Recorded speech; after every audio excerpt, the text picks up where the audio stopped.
So I know a couple of episodes back I said that episode was the best of Fear the Walking Dead, but hey, I hadn't seen the finale, and honestly, the finale, in my opinion, far exceeded all of the other episodes, and I kind of wish they had done more of what they did in the finale in the other episodes. So this was definitely the craziest episode of the season, and I think that it had elements in it that the other episodes of the season really needed, because honestly, they were pretty slow, but this one was not. It had great pacing, it had great action, it had some violent scenes, but they weren't like unnecessary violence. They were needed for the storyline, I feel. So I was really happy, and I think that this season kind of ended on a very, very high note for those of you who weren't really sure if you wanted to watch a second season. So let's just get into what happened though in this episode. The natives were definitely beyond restless in Los Angeles, and things were to a point where really no one could even live in LA anymore, so everyone was trying to get out if they could. The Coliseum became a huge issue because, you know, that's the place that the government locked up all the zombies with the people who weren't zombies because they didn't know who was infected and who wasn't. And unfortunately, that made everyone turn into a zombie, and we're talking like thousands of people here, and they're trying to break out, and that's going to happen really soon. So the families that have been highlighted throughout this season have decided they have to leave. They're going to try to head east, but we don't know what's going on in other parts of the U.S., and it's probably pretty likely there's a very similar situation as to what is going on in Los Angeles. Now, Daniel is ready to kill Andrew. That's a soldier that he's been keeping captive, and he ends up not doing that, and he's definitely going to regret that just a little bit later. So everyone, like I said, is trying to evacuate Los Angeles. This includes all the people who were at the hospital. They're trying to have helicopters come in and get personnel and possibly some of the patients out, but it's just a huge mess, and a lot of that just doesn't happen, and a lot of people get left behind. So Andrew, the soldier, just begs Travis to figure out a way to set him free because he knows he's going to end up dying if he stays there under Daniel's watch, and Travis agrees to do it, which was a huge mistake. And even though I've always said Andrew seemed like a nice guy, you really can't trust people in times like these. You have to be super careful. Let's just be real here. So there's a huge problem. You know that Coliseum that I was talking about where the zombies were trying to get out? Well, they have gotten out, and the bad thing is that the army can't control them. I mean, they're doing everything they can to try to shoot them and kill them and stop them, but there are way too many zombies and not enough people from the army left, and they are overtaking the army and overtaking the entire city. And yes, this is our perfect setup to segue into, I think, The Walking Dead, even though there's going to be another season of Fear the Walking Dead.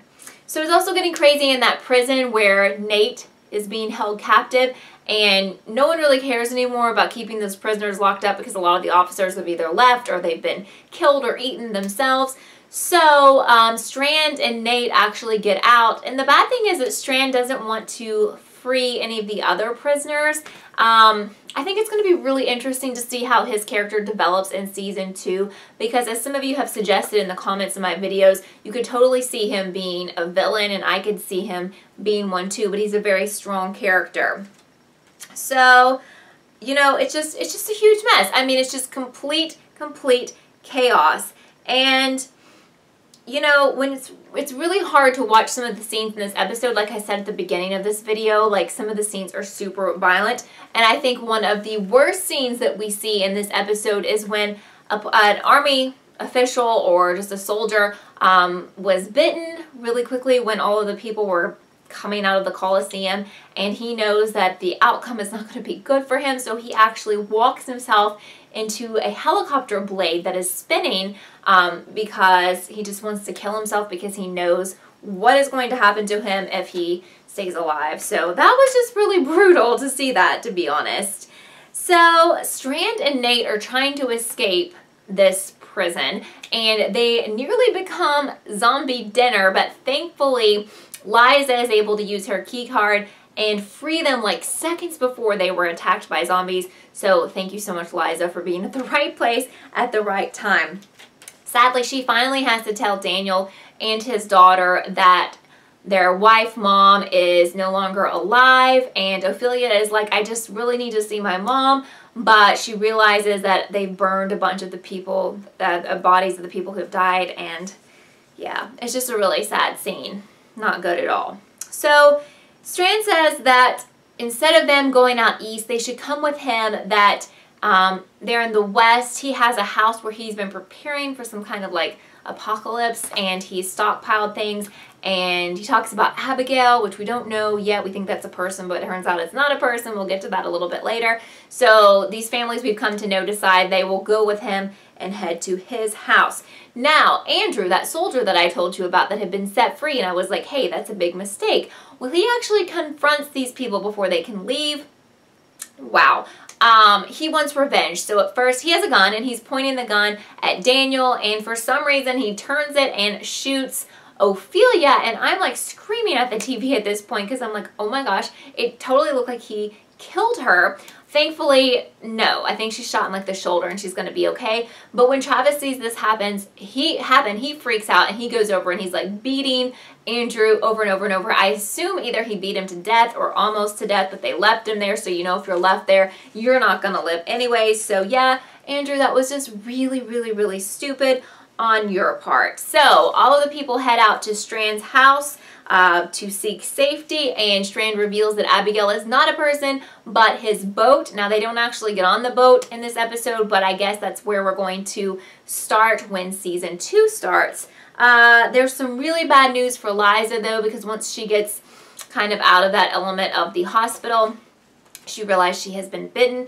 Now she's infected. So we kind of have a throwback to one of the earlier episodes of the season, because she's talking to Madison and she's like, Madison, you need to be the one to take my life because I can't do it myself. If you've been watching my videos, you know I made a big point of the fact that Madison actually told Liza that Liza needs to kill her if she becomes infected. I said that was probably major foreshadowing, and I thought that actually would happen, but instead of that happening, they kind of flipped it, and now Liza's the one who needs to die, and she wants Madison to do it, but Madison's like, no, I can't do this, this is awful, and Travis hears them talking, and Travis is like, no way, no one needs to die here, you can stay alive, Liza, we have the antibiotics, and you're gonna be fine. And then Liza's like, no, those don't work. So he is actually the one who ends up shooting and killing his ex-wife.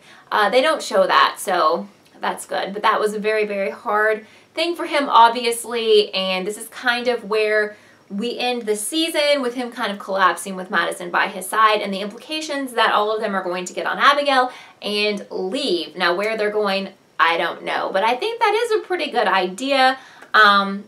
All signs point to these people all dying though, because we don't know of them in The Walking Dead, in case they, but maybe they will end up showing up in future seasons of The Walking Dead. So overall, I thought this was just really an excellent episode, and I kind of have mixed feelings about Fear the Walking Dead, and I was pretty unenthused about it for a lot of the episodes, but if they had done more of what they did in this finale, I definitely would have been like a way bigger fan of the show. Now, with this being such a good finale, it makes me interested to watch a season 2. So I want to know what you think. What did you think about the finale? Please comment down below. Thumbs up if you enjoyed it, and let me know if you're going to tune in for season 2. Where do you think the storyline is going to go from here? Do they need to have another season? Because we all know what's inevitably going to happen. But I just want to thank you so much for watching my videos on Fear the Walking Dead. I'm covering several other shows, so this doesn't mean goodbye. Just check out my channel to see if any of your favorites, or maybe you may start watching them and discover they're your favorites, so you can still keep up with me.